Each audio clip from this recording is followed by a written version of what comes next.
Salut fraternité. Depuis quelque temps, je vois passer un message sur Facebook et ailleurs. Ça s'appelle Soutien aux agriculteurs. La faute à nous, consommateurs.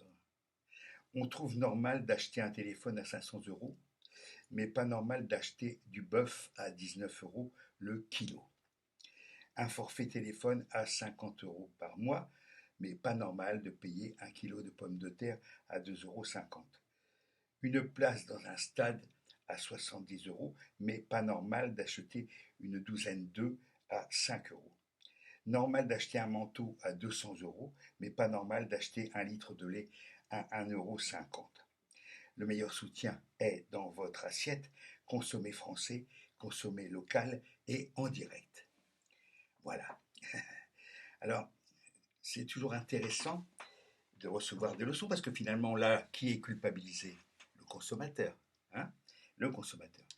Ça me fait d'ailleurs penser un petit peu à cette chose qui arrive au moment de la rentrée des classes, hein, où on reproche aux pauvres d'acheter des écrans plats avec l'argent avec l'indemnité, l'allocation rentrée des classes. Bon, d'abord, les gens, ils font ce qu'ils veulent avec leur pognon quand ils en ont, déjà pour commencer. Il ne faudrait quand même pas exagérer.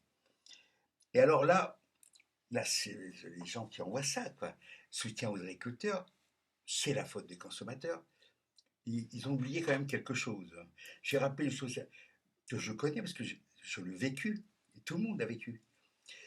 Euh, dans les années 60, le village de Picardie, de l'Oise Picarde que j'habitais, il y avait environ 800 habitants, 900, et il y avait, selon le maire que j'ai rencontré il n'y a pas longtemps, à l'époque, il y avait 44 artisans et commerçants, allant du marchand de volaille au marchand de charbon, euh, évidemment à l'épicerie. Il y avait la COP, il y avait Félix Potin, il y avait la Ruche Picarde, euh, voilà. Mais aussi, il y avait quelqu'un qui vendait de la bonneterie, enfin, voilà, quincaillerie, tout ça. Ok, voilà. Actuellement, en 2024, il n'y a plus que deux commerces, une épice, pardon, un café et qui a failli disparaître et une boulangerie. Ces deux choses-là ont été achetées par le contribuable, par la mairie, c'est-à-dire le contribuable. Hein. Voilà. Et on a installé des gérants. C'est très bien, c'est très bien. Les 40 qui ont disparu, c'est qui les a fait disparaître? C'est le consommateur. Lorsqu'il s'est installé des supermarchés, puis des hypermarchés, qui a protesté? Lorsque on y est allé, enfin certains, moi je boycotte, j'essaye de, parce que c'est pas facile, hein, pas facile. Hein. Bon, ça coûte plus cher, quoi qu'on en dise. Et puis, moi je veux bien aller dans une AMAP, la MAP la plus proche, à condition qu'il y a, parce qu'on n'est pas obligé non plus d'être, c'est pas parce qu'il y a des carottes là qu'il faut manger des carottes, enfin quand même, il faut être sérieux. On a un peu le choix quand même. Hein. Euh, bon, moi je cherche une AMAP relativement proche.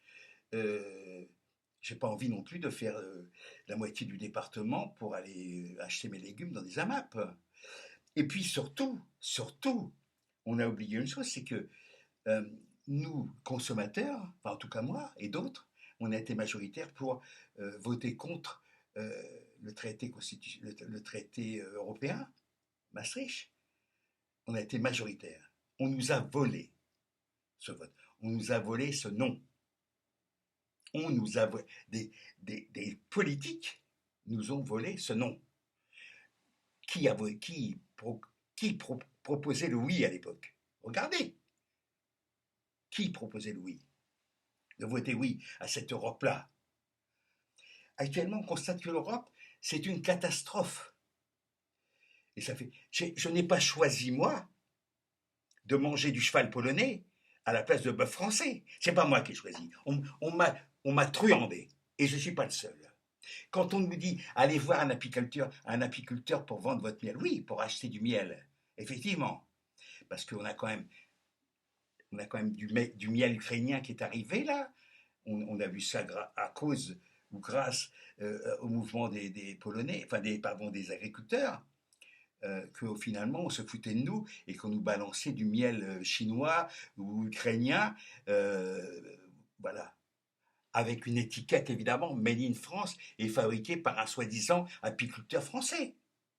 Enfin, tout ça, moi je veux bien que nous soyons. Ça fait. Qui a lancé le premier mot d'ordre? Acheter français. Et donc, on s'est foutu de leur gueule. Il me semble qu'il y avait le Parti communiste dans le tas. Je crois, hein, ça remonte à il y a un moment. Acheter français. Mais qui a décidé qu'on allait faire disparaître les petits commerces, les petits artisans, et qu'on allait foutre des immenses supermarchés, hypermarchés, à peu près partout sur le territoire. Allez voir en Espagne, il y en a beaucoup moins. Hein. Il y en a beaucoup moins. Il y a des coopératives là-bas, dans les campagnes. Il y a des coopératives. Ils sont beaucoup moins nombreux, les hypermarchés ou les supermarchés. Il y a des supérettes éventuellement, mais rien à voir avec notre. Qui a fait ça? Qui a décidé ça? Qui décide que on va installer un hypermarché dans telle zone de chalandise, comme on dit? Qui décide? Le consommateur. C'est lui qui décide. On a failli avoir un immense hypermarché. Parce que la zone de chalandise, au nord d'Abbeville, elle est assez désertique. Jusqu'à Montreuil, en gros, jusqu'à Boulogne. Il n'y a pas grand-chose dans cette zone-là.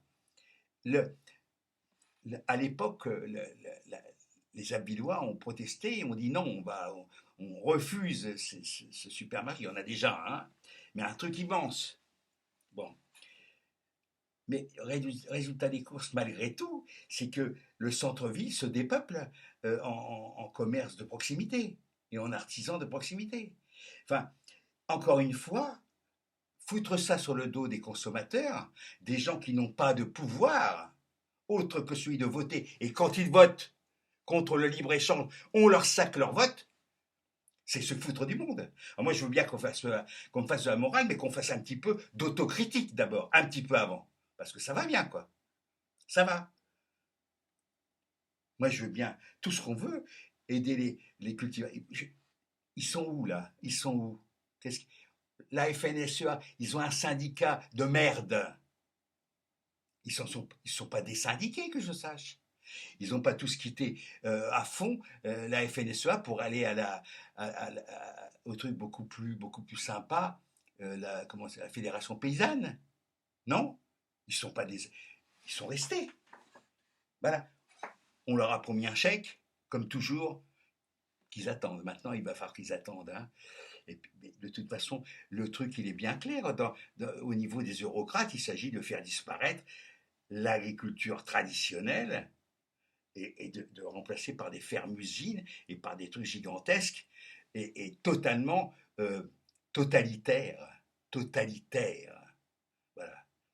Il faut regarder ce que c'est qu'une ferme-usine et regarder ce que c'est qu'un camp de concentration. C'est très proche, hein. C'est très proche, hein. Voilà. C'est tout. On a accepté ça. Certains ont accepté ça. Certains ont promu ça. Promu des fermes-usines. Promu des élevages d'une cruauté par rapport aux animaux tout à fait insupportable. On a fait des trous dans les panses des vaches.